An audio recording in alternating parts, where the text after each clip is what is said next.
10,000 అయితే కంఫర్టబుల్ గా హాయిగా కూర్చోవచ్చండి. కూర్చుంటే సరిపోదమ్మా, మరి మూమెంట్ కావాలి. కూర్చునే సీటు బాగుండాలే గానీ మూమెంట్ ఆటోమేటిక్గా వచ్చేస్తుంది సార్.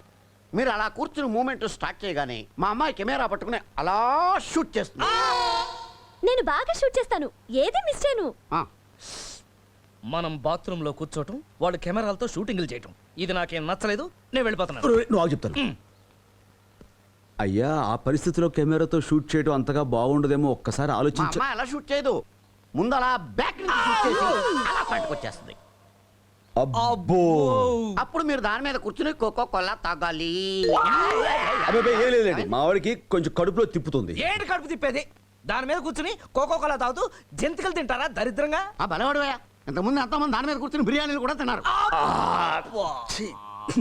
అయ్యా, ఒక్కడ ఉంటేనే పని అంతది మాత్రమే జరుగుతుంది, పైగా మీరు కెమెరాతో షూటింగ్ అంటే అంత నువ్వు అదేం బాగుండదేమో. పెట్టుకోకయ్యా, పక్కన 10 మందిని పెట్టి ఎంకరేజ్ చేస్తాం. కమాన్ కమాన్ కమాన్ కమాన్ అని.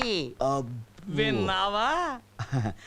అయ్యా, తమరి దగ్గర ఈ సౌలభ్యం కూడా ఉందండి. చెబుతున్నాడుగా 10 మందిని బట్టి ఎంకరేజ్ చేస్తానని. బాగా రావాలి కదా. రేయ్, ఏదో సంగతి తేల్చేయి. ఏదో బాగా సంగతి. అయిపోయాడు.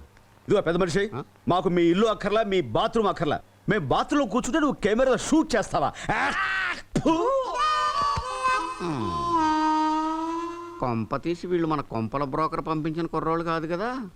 కాదు వాళ్ళే. మరి ముందే చెప్పచ్చు కదా. ఓ చింపుతాను అన్నావు కదా, నిన్ను నువ్వు చింపుకున్నావు. మంచి బేరం పోగొట్టారు. భలే మాట.